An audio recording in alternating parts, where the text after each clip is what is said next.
Hello friends, welcome back to my channel. I hope you all are good and doing well in your life. तो आज हम discuss करने जा रहे हैं बजट।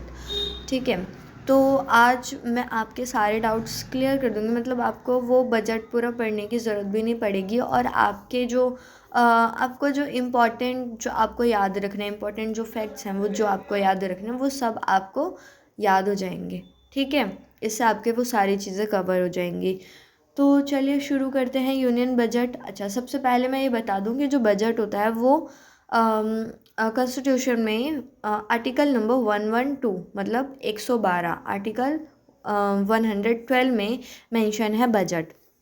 बट इसे बजट मेंशन मतलब वो टर्म वहाँ पर बजट नहीं है। ठीक है, तो वो क्या टर्म मेंशन कर रखी है वहाँ पर आप मुझे कमेंट सेक्शन में बताएंगे।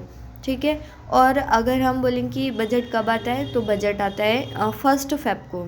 ठीक है, 1 फ़रवरी को हर साल क्या है बजट पेश किया जाता है। और अगर हम बोलें कि सबसे ज़्यादा अभी तक जो बजट है वो किसने पेश कर रखा है, वो कर रखा है मोरारजी देसाई ने 10 बार। और निर्मला सीतारमण जी ने जो अभी हमारी फाइनेंस मिनिस्टर हैं उन्होंने कितनी बार कर रखा है, ये उनका 9th बजट था। तो मतलब अगर अभी भी ये ऑब्वियसली अभी तो बीजेपी का टर्म पूरा नहीं हुआ है और अगर अभी भी वो फाइनेंस मिनिस्टर रहती हैं अगले साल उसके बाद भी, ठीक है, तो वो बजट भी वो पेश करेंगी। ठीक है, तो फिर उनका मोरारजी देसाई से भी ज़्यादा जो है वो हो जाएगा कि बजट को पेश करने का। ठीक है, क्योंकि मोरारजी देसाई का 10 बार का है और निर्मला सीतारमण जी का 9th टर्म था ये। ठीक है, तो आगे हम और मैं क्या बोल रही थी, हाँ, अब मैं बता रही हूँ कि जो फाइनेंशियल ईयर होता है, फाइनेंशियल ईयर कब से कब तक होता है, 1 अप्रैल टू 31 मार्च। ठीक है, इसके लिए मतलब इस फाइनेंशियल ईयर के लिए हर साल 1 फ़रवरी को जो है बजट पेश किया जाता है। ओके, तो आगे हम देखते हैं आगे क्या है। ये कुछ इम्पोर्टेंट नहीं है। आगे आपको ना कुछ मतलब थोड़ी सी मतलब यहाँ पे थोड़ा सा याद रखना पड़ेगा जो हमने टारगेट लिया था। एक तो ये फिस्कल डेफिसिट का टारगेट क्या है, 4.3% है और जो रियल जीडीपी ग्रोथ है वो टारगेट कितनी करी है, 7%। ठीक है, टारगेट है। बस आगे देखते हैं। अब है कि बजट जो है, बजट को हमने जो हमारा बजट है वो क्या है, उसकी हम बोलते हैं कि उसके कुछ कुछ फोकस एरियाज़ हैं। ठीक है, कुछ कुछ फोकस एरियाज़ हैं, तो उनमें से एक फोकस एरिया की बात करेंगे जो कि है मैन्युफैक्चरिंग सेक्टर। तो मैन्युफैक्चरिंग सेक्टर में क्या क्या लॉन्च किया गया, आपको ये चीज़ें याद रखनी पड़ेंगी। एक तो सेमीकंडक्टर मिशन 2.0 जिसमें 4,000 करोड़ का आउटले है। ठीक है, जिसमें क्या फोकस होगा, वेफर फैब्स का और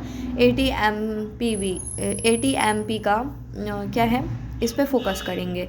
उसके बाद में rare earth corridor. Rare earth corridor कहाँ पर है, जो कि सदर्न और ईस्टर्न स्टेट, ये जो दिख रहे हैं ना, उड़ीसा, आंध्र प्रदेश, तमिलनाडु, केरला, यहाँ पर क्या है रेयर अर्थ कॉरिडोर बनाया जाएगा। ठीक है, माइनिंग 7 क्रिटिकल मिनरल्स के लिए। आगे हम देखेंगे क्रिटिकल मिनरल्स तो कस्टम ड्यूटी से एग्जाम किया जाएगा, उन पे कस्टम ड्यूटी नहीं लगेगी 25 मिनरल्स पर। फिर है container mission, domestic manufacturing to break monopoly. मतलब कि कंटेनर मिशन से क्या है, मोनोपोली को ब्रेक करेंगे, मोनोपोली को ख़त्म करना है। इसलिए इलेक्ट्रॉनिक कंपोनेंट्स क्या है, new scheme for domestic value addition, मतलब डोमेस्टिक वैल्यू एडिशन के लिए न्यू स्कीम लॉन्च करने हैं। ठीक है, आगे हम देखते हैं आगे क्या है, MSME फाइनेंसिंग एंड ग्रोथ। मतलब जो MSME क्या होता है, MSME होता है micro small and medium entrepreneurship. ठीक है, अब जो MSME है उसमें क्या होता है, छोटे छोटे से क्या होते हैं, छोटे छोटे से क्या बोलते हैं, छोटे छोटे से उद्योग। ठीक है, छोटे छोटे से फैक्ट्रीज। तो वहाँ का जो हमारा मैन्युफैक्चरिंग सेक्टर होता है वो होता है छोटे लेवल पर, जब हम देख रहे हैं अपने मैन्युफैक्चरिंग सेक्टर को। ठीक है, तो MSME को एम्पावर करने के लिए क्या करना है कि क्रेडिट किसके थ्रू, TREDS। ठीक है, इंटीग्रेशन होगा, मैंडेटरी है, जो कि SPSC इसके लिए मैंडेटरी है। इक्विटी कितनी है, 10,000 करोड़ की MSME ग्रोथ फंड है। MSME ग्रोथ फंड कितना दिया गया, 10,000 करोड़। और टॉपअप फंड भी दिया गया है 2,000 करोड़ और ऐड किया गया है। कंप्लायंस क्या है कि कॉर्पोरेट मित्राज जो हैं वो बनाए जाएंगे, ठीक है, सो दैट वो एमएसएमई के साथ में मिलके काम कर सकें, ठीक है। सेफ हार्बर इंट्रोड्यूस होगा आईटी इनेबल सर्विसेज के लिए। आगे हम देखते हैं agriculture and tech allied sectors. तो एग्रीकल्चर और टेक अलाइड सेक्टर्स पे क्या फोकस है? तो भारत विस्तार एआई टूल्स होंगे, integrating agri stack and Bhashini, मतलब कि एग्रीकल्चर के लिए क्या है, एक तो भारत विस्तार है जो कि एआई टूल है, एग्री स्टैक और भाषिनी, ठीक है। उसके बाद में क्या हाई वैल्यू फोकस कहाँ कहाँ पर है? Special packages for shrimp, cashew, cocoa and coconut, जो मतलब क्या बोलते हैं उसको कि हाई वैल्यू फोकस जो है ना वो इन एग्रीकल्चर मतलब इन फसलों पर होगा, कैशू, कोकोआ, कोकोनट, इन सब पर, ठीक है। फिर है natural farming, target to initiate 1 crore farmer. 1 crore farmer का क्या है? टारगेट है। उसके बाद में productivity 109 new climate resilient crop varieties क्या है? रिलीज़ की जाएंगी। Vegetable supply chain cluster near consumption centres. आगे हम देख सकते हैं, आगे क्या है? Health care future. अब हेल्थ केयर फ्यूचर में आपको थोड़ा सा याद रखना पड़ेगा कि बायोफार्मा शक्ति, ठीक है, जो इम्पोर्टेंट है मैं आपको सिर्फ वही बता रही हूँ, उसमें से भी थोड़ा थोड़ा बहुत याद रखने का है, कोई इतना भी वो नहीं है, क्योंकि इतना तो कोई रट्टा नहीं लगा सकता ना कि हाँ ये थोड़ा थोड़ा सा याद रखना है। जैसे कि बायोफार्मा शक्ति, तो इसके लिए कितना करोड़ दे रखा है? 1,000 करोड़ क्या है? बायोलॉजिक्स रिसर्च एंड डेवलपमेंट पे देंगे इसके लिए, ठीक है। मेंटल हेल्थ के लिए क्या है? NIMHANS, national institute for mental health, ठीक है, इससे रिलेटेड है, जो कि नॉर्थ इंडिया में इसको लॉन्च किया गया है। फिर है गेरियाटिक केयर, मतलब गेरियाट्रिक मतलब ओल्ड एज वाले, तो ट्रेनिंग फॉर केयर गिवर्स, तो जो ओल्ड एज लोगों की जो केयर करते हैं उनको ट्रेनिंग देने के लिए है। 20% पॉपुलेशन क्या होगी? एजिंग पॉपुलेशन होगी 2050 के लिए, तो उनकी केयर के लिए भी तो होना चाहिए ना, तो उनको ट्रेनिंग देनी है, ठीक है। फिर है मेडिकल टूरिज्म, रीब्रांड करेंगे एज वेलनेस टूरिज्म, योगा और आयुर्वेदा को क्या है? रीब्रांड करना है। आगे हम देख सकते हैं, आगे क्या है? Education and the orange economy. Education में यहाँ पर क्या है, आपको जो इम्पॉर्टेंट सा याद रखना है वो ये ऑरेंज इकोनॉमी याद रखना है। जैसे कि यूट्यूब क्रिएटर्स हैं, जैसे मैं अभी वीडियो बना रही हूँ, तो अब ये सरकार जो है ये काम खुद स्कूलों में सिखाया जाएगा कि कैसे कंटेंट क्रिएट करना है, ठीक है। वीएफएक्स, गेमिंग्स, मतलब ये सारी चीज़ें क्या है स्कूल्स में सिखाई जाएंगे। उसके लिए एवीजीसी सेंटर जो है वो ओपन किए जाएंगे और उसके लिए 250 करोड़ क्या है का फंड है, ठीक है। आगे है वीमेन इन स्टेम, तो इसमें क्या है कि हर डिस्ट्रिक्ट पे पर डिस्ट्रिक्ट एक गर्ल्स हॉस्टल होगा, ठीक है। University township 5 new education cities होंगी वाया चैलेंज मोड, ठीक है। Skilling internships for 1 crore youth, मतलब 1 करोड़ यूथ को इंटर्नशिप्स दिलाएंगे टॉप 500 कंपनीज में। AI panel to review AI related employment challenges, तो एआई पैनल भी लॉन्च किया जाएगा। आगे है इंफ्रास्ट्रक्चर डेवलपमेंट में क्या क्या है कि सिटी इकोनॉमिक रीजन, इसमें 5 से 7 न्यू ग्रोथ इंजन्स हैं, जिसमें 5,000 करोड़ ईच की इन्वेस्टमेंट है। ट्रांजिट कॉरिडोर, 7 ट्रांजिट कॉरिडोर्स क्या हैं वो बनाए जाएंगे, ठीक है। वाटरवेज, तो 20 नए वाटरवेज बनाए जाएंगे। म्यूनिसिपल बॉन्ड्स, मतलब कि incentives for credit rated cities, incentives हैं, ठीक है। डेटा सेंटर्स क्या है कि tax holiday until 2047, data centres को 2047 तक कोई भी टैक्स नहीं देना पड़ेगा, टैक्स हॉलीडे है। फिर है फाइनेंशियल सेक्टर और कर्बिंग स्पेकुलेशन, तो फाइनेंशियल सेक्टर पर क्या फोकस है? इसमें क्या है? एसटीटी हाइक ऑन F&O, मतलब कि एसटीटी हाइक क्या होता है? STT मतलब जो शेयर होल्डर्स वगैरह वाले चीज़ होते हैं ना, तो उसको क्या है इंक्रीज़ कर दिया। इसीलिए जैसे ये बजट आया, पहले देखो 0.02% था, फिर उसको 0.05% कर दिया। तो जैसे ही बजट आया, सबके शेयर की वैल्यू क्या हो गई, डाउन हो गई।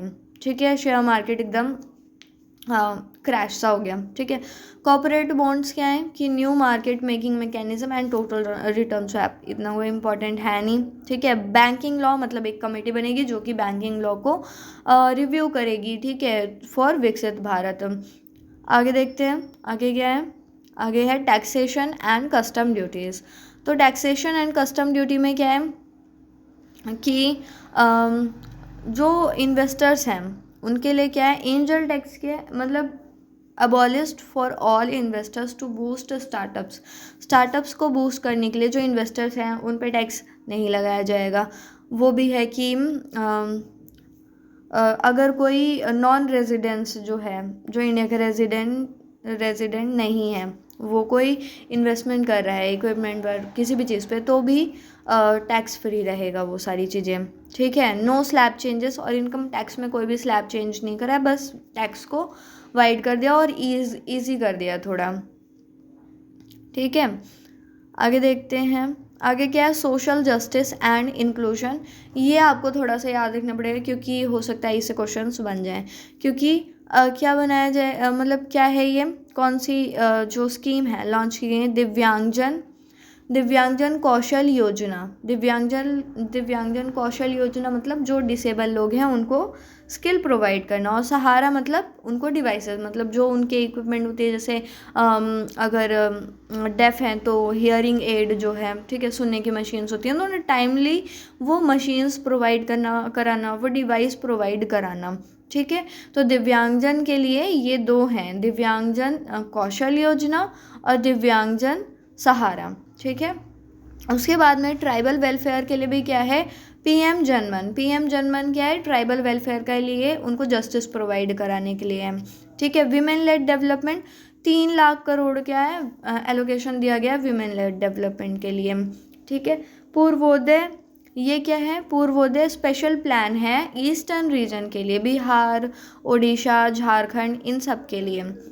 और विमेन लेड में क्या है, विमेन लेड डेवलपमेंट में जैसे कि क्या बोलते हैं, सेल्फ हेल्प ग्रुप होता था ना, ऐसे ही सेल्फ हेल्प एंटरप्रेन्योर मार्ट है, मतलब कि विलेजेस में जो विमेन हैं उनको प्रमोट किया जाएगा कि वो अपने मार्ट बनाएं। मार्ट मतलब जैसे विशाल मेगा मार्ट होता है ना, ऐसे ही उस बड़े लेवल पे तो नहीं, हाँ मतलब छोटे से शुरू करना है, MSME की तरह ही हो गया ना, उसको जैसे MSME को सपोर्ट करते हैं ऐसे ही जो विमेन का ये जो सेल्फ हेल्प एंटरप्रेन्योर है।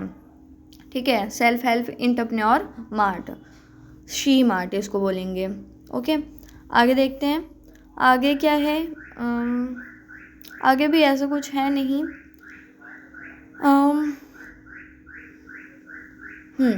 आगे जो आपको मतलब यहाँ पे क्या है, थोड़ा सा मतलब समराइज़ कर रखा है।